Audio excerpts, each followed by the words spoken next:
Welcome to Empty Nesters True Crime Podcast, where we explore chilling mysteries and dark secrets. With their nest now empty, Susan and Nancy have more time to uncover the truth and venture into the unknown. Let's step into the shadows together, shall we?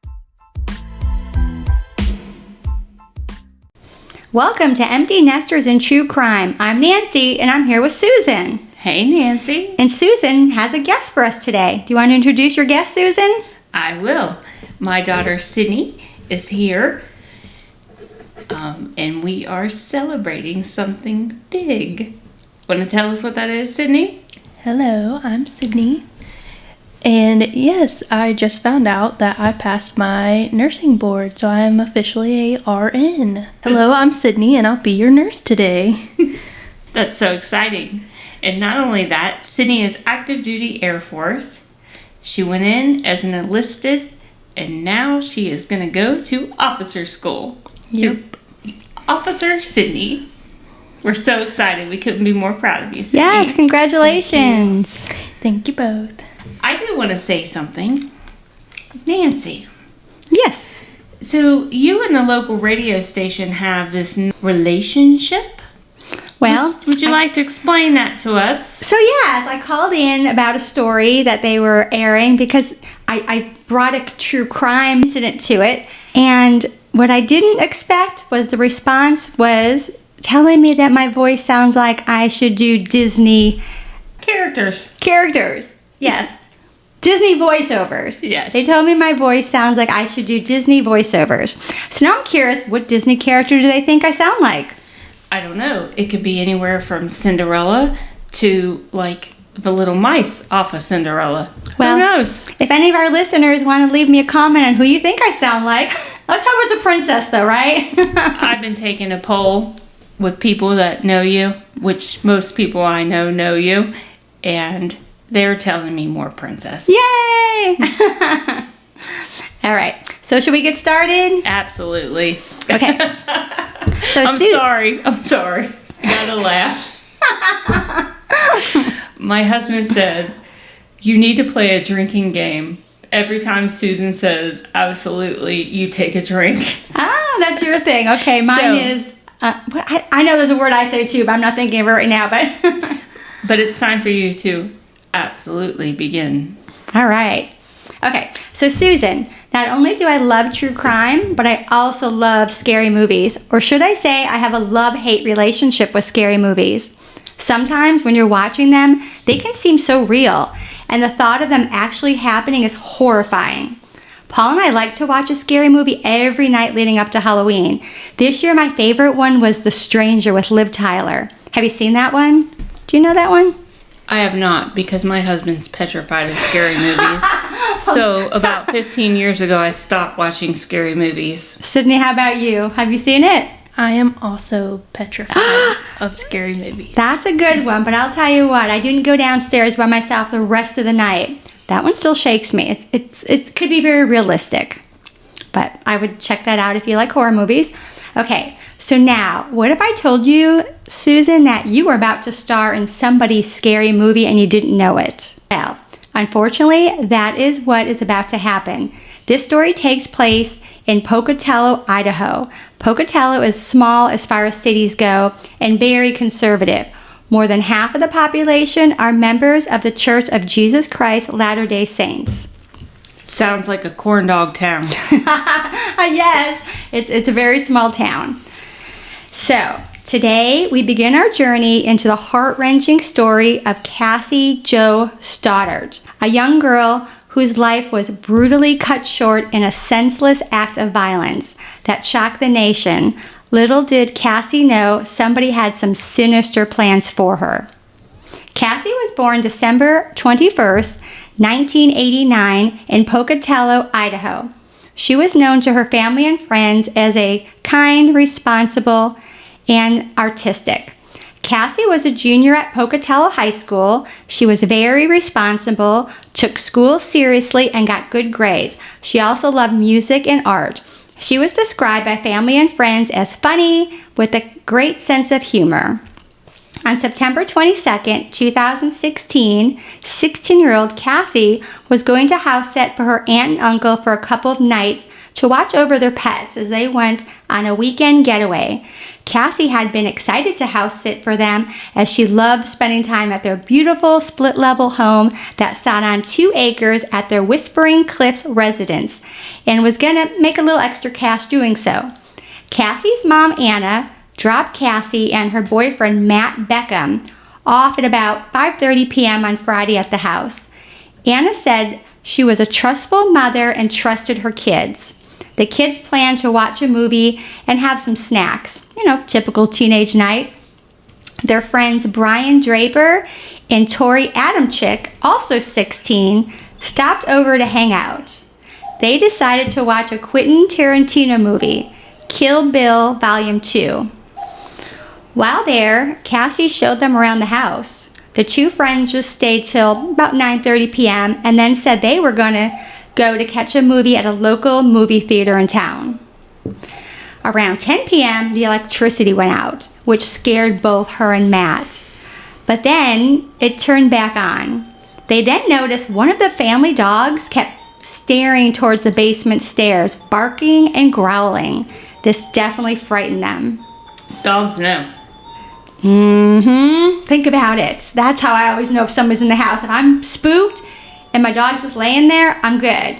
But, right? That dog starts barking, Oh, absolutely. Drink again, guys. So around 11 p.m., Matt talked to his mom on the phone. She said he needed to come home and she was heading over to pick him up. Matt had asked if he could stay the night since Cassie was scared, but his mom told him no. But did say Cassie was welcome to come with them. But Cassie, being very responsible, wanted to stay. Her aunt and uncle had trusted her to take care of the pets. But I don't fault Matt's mom for telling her son he couldn't spend the night. I mean, these are young kids. I don't think I would let my 16-year-old spend the night with his girlfriend alone. No, because do you really trust that she's just scared? Or do you think they got something else in mind? Okay, Susan. So around 11:15, Matt was picked up by his parents. The power goes out again, and loud noises were being made. Cassie must be terrified now that she's alone in the house. The next day, Saturday, Matt couldn't get a hold of Cassie, and apparently he had been trying all day. Tori came over. Remember, Tori was at the house that evening, his friend. So he came over on Saturday about 7:30. Matt tried to persuade Tori to take him back out there, but Tori said he didn't have enough gas, and Matt didn't have any money to give him. Matt ends up sleeping at Tori's house that night. September 24th, so now it's Sunday. When her aunt and uncle returned home, their 13-year-old daughter found Cassie dead in the house. She called 911 and said, "I need an ambulance at my house. There's a girl dead on my floor. She's missing a finger." Officers responded to the scene to find Cassie's body was covered in blood, marked by deep lacerations and about 30 stab wounds, with 12 wounds being potentially fatal. The responding officers secured the house and then called for backup. It was noted that there was no murder weapon left behind. There was no indication of forced entry. Also, no signs that a burglary or robbery took place that evening. Her mom, Anna, got to the house but was not allowed in. Her mom said she tried to call her daughter that day before but didn't get an answer on the phone, so she just went to bed thinking she was just going to pick her up the next morning and everything would be okay. So she hadn't heard from her daughter since Friday. And what day is this? Sunday? Sunday. Yeah. And she was house sitting? Did she try to talk to her Saturday? Yeah, she said when she called she didn't answer, so she went to bed again just thinking she'd pick her up in the morning. So, but, it wouldn't have made a difference, obviously, if she went out there, but still. You know me, the helicopter mom, Susan, I'm zooming down that road. But no fault. I mean, no, wait, how would you think anything was going to happen? I'm not the helicopter mom, and I'm like, if my 16-year-old is pet sitting and I don't hear from you on Saturday, I'm trucking my ass over there and I'm going to find out what the hell's going on. Yeah. So police went to Matt's house to break the news to him that Cassie was dead. Matt went over the details of their night, watching a movie and having snacks, but the investigators are surprised at how unemotional he is. They think this is suspicious. But Susan, when we listen to crime stories, everybody reacts differently to the news. When they get bad news, some people are hysterical, some people are just unemotional. Yes, they do.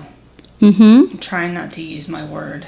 Go for it. Absolutely. Absolutely. But yeah, they absolutely do. I'm sorry, I like that word. I'm working on it. Go for it. Okay, so when going over crime scene, they find fingerprints on that fuse box, which of course I'm sure they're checking on that fuse box as Matt must have been telling them how the power kept going out.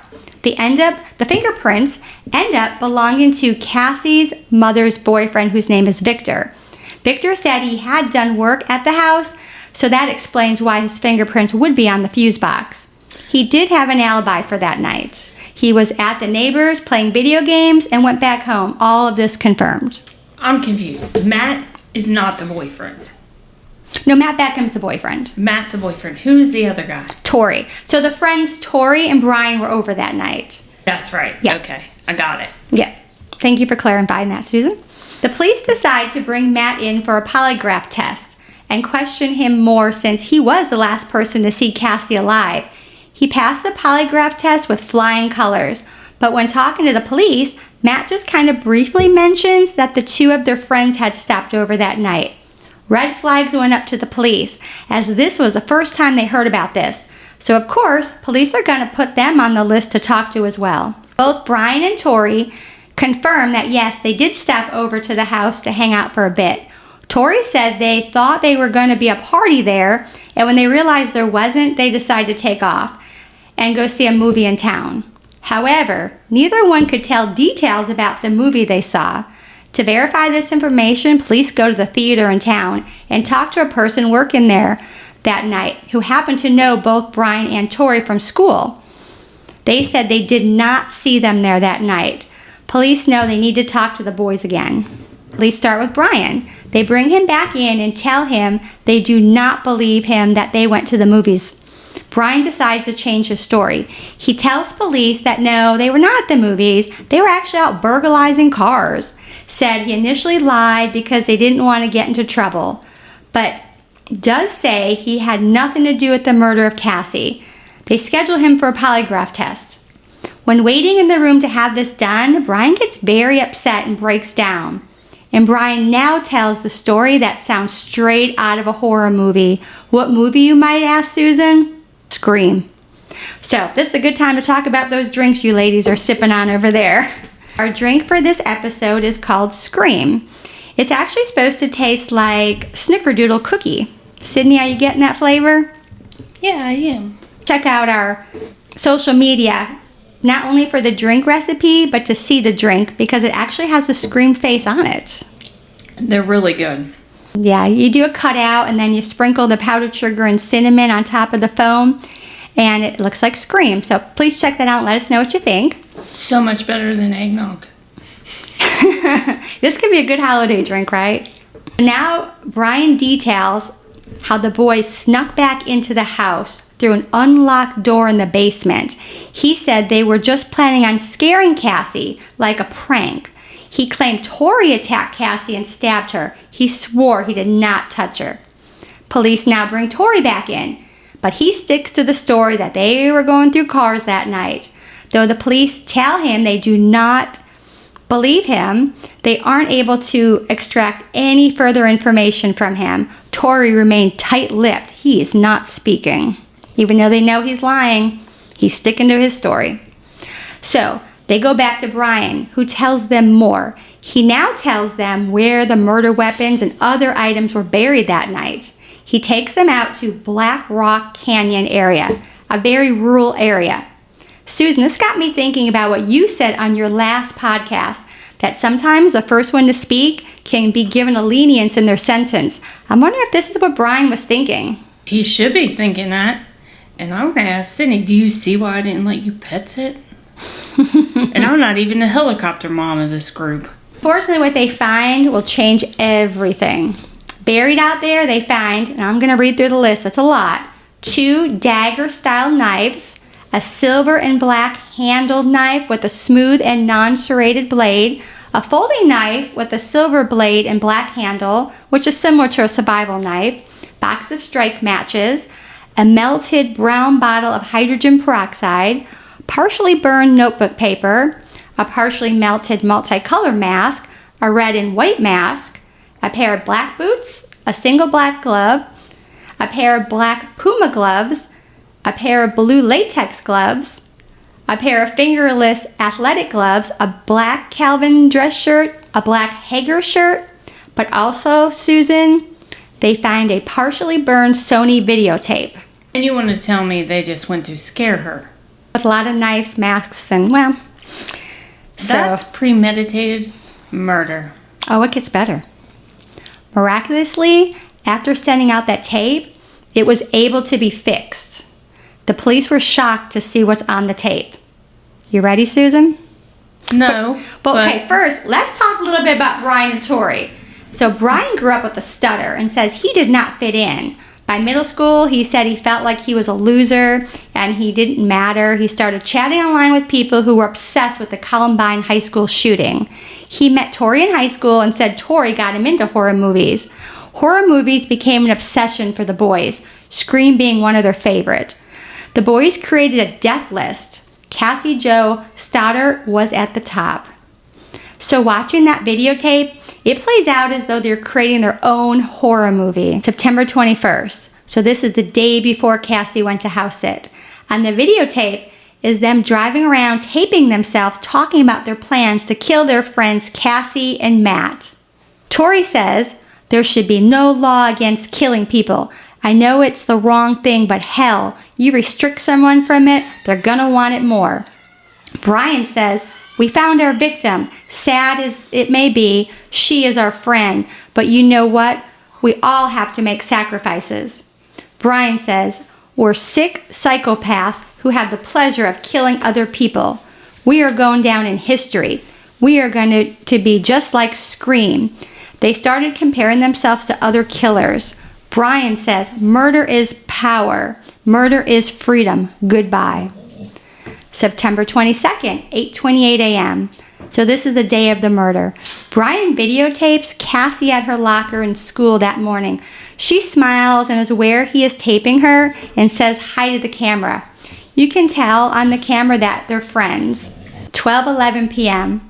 The boys film themselves in the school library. Tori and Brian are creating a death list of classmates and plans for Cassie's murder. She was to be the first because they knew she would be home alone. Brian says on the tape, I'm sorry, Cassie's family, but she has to be the one. We have to stick to the plan. Tori says, I think the perfect ending would be a school shooting. The boys do go over to the house that night and hang out for a bit. But when they said they were leaving to go to the movies, they actually just went back to their car and parked down the street. At 9:53 p.m., they recorded a video. Unfortunately, we have the grueling task of killing our two friends. At 10 o'clock, the boys sneak back into the house through an unlocked basement door, which one of them unlocked themselves while Casey was giving them the house tour. The friends are dressed in scary masks and wearing gloves. Their weapons are knives. Matt and Cassie were both upstairs watching TV in the living room at this point. The boys opened the fuse box and turned the electricity on and off to scare them and try to get them to come downstairs. They could hear the dogs upstairs barking. Around 11:15 is when Matt leaves. 11:20, they cut the power off again and slammed the closet door, attempting to terrify Cassie. When this failed to woo her down in the basement, they proceed to go upstairs. Jumping out at her, they launched their brutal attack, stabbing her approximately 30 times. 11:31, Brian and Tori return to their car and record one last video. Brian saying, I just killed Cassie. This is not an effing joke. We just left her house. I stabbed her in the throat and watched her lifeless body disappear. Dude, I just killed Cassie. Tori says, shut the F up. We gotta get our act straight. 11:30 a.m. Tori and Brian stop at the store to buy matches and hydrogen peroxide. they drove out to Black Rock Creek and tried to burn all the evidence. The realization is if Matt had not been picked up that day, he most likely would have been murdered too. Cops say, had it not been for him living and providing the piece of information that Brian and Tori had been there, they don't know if they would have solved it. The boys were each tried separately as adults. Both boys were found guilty of first-degree murder and were sentenced to life without parole at the Idaho State Correction Facility. I don't think we need to go into details of the trial. I mean, they literally have a confession on that tape. The only thing is, it's Brian who confessed to killing her. They don't actually have Tori confessing on the tape. So he, of course, claims that it was only Brian who killed her. Also, Cassie's DNA was on the clothes Brian was wearing that night. Plus, Brian's DNA was also under the fingernails on both of Cassie's hands. She must have tried to fight back. In the end, both boys get the same sentence. In 2010, Cassie's family initiated a civil lawsuit against the Pocatello School District, alleging negligence on the part of the school authorities. They argued that the school should have recognized the threat posed by Brian and Tori. However, both the civil court and Idaho Supreme Court rejected the case, ruling that the killing action was not reasonably foreseeable. So here's a question, Susan. There's some controversy saying it's unconstitutional for juveniles to be sentenced to life because their brains are not fully matured and they are capable of change. What are your thoughts on that one? Well, I do agree that the brains are not fully developed, but they should be developed enough not to commit murder. It's obviously premeditated murder. Oh, yeah. They plotted and they... And 30 times is pretty gruesome. 30 times to be stabbed.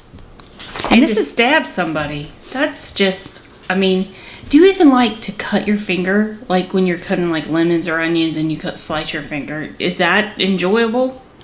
When that happens to me, I'm like losing my mind because I'm like, I'm dying. Can you imagine maybe stab 30-something times or stabbing someone 30-something times? Yeah. How do you feel about it? You've just gone through nursing school, Sydney. You know about if the brain's fully developed. How do you feel about these grotesque fellas? Yes, their brains are not fully developed yet, but at the same time, I personally feel like you still have your morals, and to sit there and commit such a heinous crime and then also videotape it in such a lighthearted manner, to me that isn't just like, oh, my brain's not fully developed. Like, you already know right and wrong by the time you're 16. Yeah, they're all 16 at this time. So that's my opinion. No. So the reason I'm asking was because Keith Morrison from Dateline did a phone interview 15 years after the murder with Brian, who spoke from the Idaho State Correction Facility. Brian does sound remorseful now and said he wishes he could go back and change what they did. Brian does encourage other kids to get help if they are having any of these thoughts. Also says he sees Tori all the time in prison, but they do not speak. But since the taping, Tori has been moved to a different prison in Arizona. Susan, Brian's not remorseful. Brian's just tired of being abused in prison. Okay, Susan, here's another question. These boys had an obsession to do a Columbine shooting and also create their own true life horror movie. Should we be concerned about the media's influence for teenagers? Look at these people as their heroes, and maybe they see them getting a lot of attention, and that's what they're looking for? I mean, do you think they're trying to be copycats sometimes? Some of these kids who, they're not as popular or getting picked on. What do you think? It's a huge mental illness that you're going after this. You want to be famous any way possible, even if it's negative fame. And that's what social media does. It puts the bad person's name out there, and that's what everybody talks about. I don't think they take into account what's going to happen after. Right. Like, what's going to happen to you in prison? Oh, their whole lives are ruined. And you know what else is crazy? Did you catch the part where Matt actually hung out with Tori the next day? Tori literally killed his girlfriend the night before, was going to kill him, and the next day hangs out at his house. That's some mental illness right there. It'd be interesting to know more about his home life. Not that it excuses it, because it absolutely doesn't, but it could explain why he's so fucked up in the head. I don't know. Yeah, both of the boys. And one of the things that Matt had said when his mom picked him up that night, he actually called Tori. I think maybe he was looking to connect back up with the boys since he had to leave the house. And he said he could hear Tori whispering on the phone, so he assumed, they were at the movies. But they were in the basement. These boys were down in the basement. How creepy is that, right? Getting ready to kill his girlfriend. And him. They didn't know he was going to be leaving. They were going to plot to kill them both. But they were in the basement.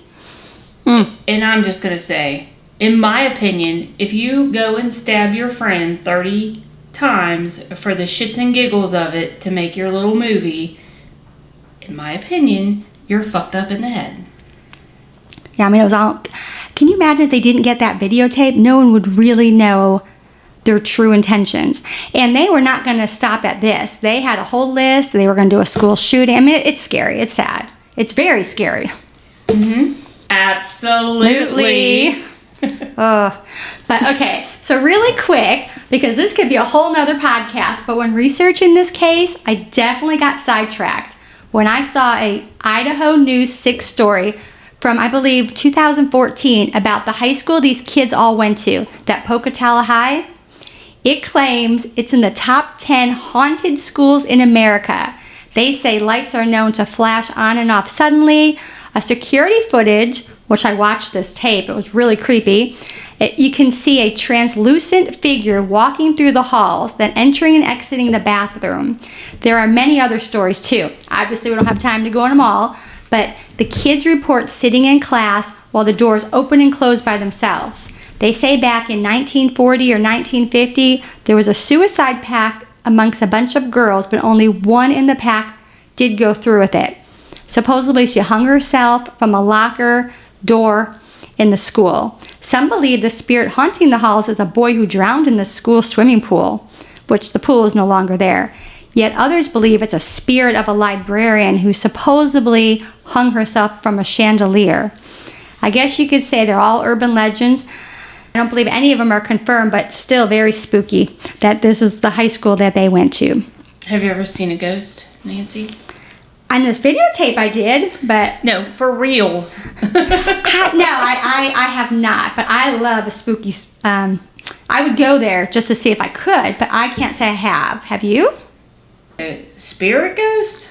Whatever you think they are, everybody might have different feelings what a spirit is. No, weird things have happened, but I haven't You've seen a ghost in Havasu. Oh my God. Susan, you've seen a ghost? God. Go ahead, Sydney. Do tell. Sydney, if you hear a little movement, I'm going to let Sydney tell you the story. Oh, I want to hear it. We love a good ghost story. Havasupai Falls. I wasn't there. This girl took me on a hike. It was 10 miles in to Grand Canyon, but it's Havasupai Falls. Google it. If you are an avid hiker, it is a total must. You must do it. But it's 10 miles out, but it's hot in the desert, and it's all kinds of switchbacks. So, Sydney, take it away. Tell my ghost story. Well, we were coming out of the canyon. The last 2 miles is just hiking back up the canyon. So it's the hardest part. The switchbacks. Yes. No shade. We tried to time it so we weren't there at the peak of the day, but we ended up being there the peak of the day. And so we're hiking up this. Mom's struggling. So I'm like, okay, I'll run up there to take my backpack off, and I'll come back and carry your backpack so it's a little bit easier, because it was only 2 miles. She's in much better shape than I am. And I come back. She better be. I come back and she's telling me this weird story about your grandpa. My dad. Her dad coming and I I don't even know what all he told you, but she was like, I can do it. Like, she was fine when I came back, like, not struggling, just walking on up. I was like, what the heck? Like, who is this person? She's like, my dad came and talked to me, and she's like hiking up the mountain like that. I was like, it was creepy. I was like, what are you talking about? Like, I don't even know how else to describe it. I was like, this lady's insane. It's a moment. I'm moving the microphone back to me. I will say, I remember that, and I came out of that canyon a different person. Wow. If y'all have some good stories to share with us, please do so. We'd love to hear if you have any encounters, or if you've seen any spirits, or even what you think about it. Yeah, we do ask if you enjoy our podcast to, give us a like, a follow, and we thank you so much. And we do. If you have stories, crime stories that you want us to investigate, please let us know, because I have about 6 sitting out there, and I can't decide which one to do. But if a listener says, do this one, this is what I want to hear. Absolutely. I would totally pick that one before all the rest. Yep. We're doing this with you. We want you to think of us as your girlfriends and be in our journey with us. Absolutely. Thanks for joining us on Empty Nesters True Crime Podcast, where we've delved into chilling mysteries and dark secrets. With their nest now empty, Susan and Nancy will keep uncovering the truth and venturing into the unknown. Until next time, stay safe and step into the shadows with us again.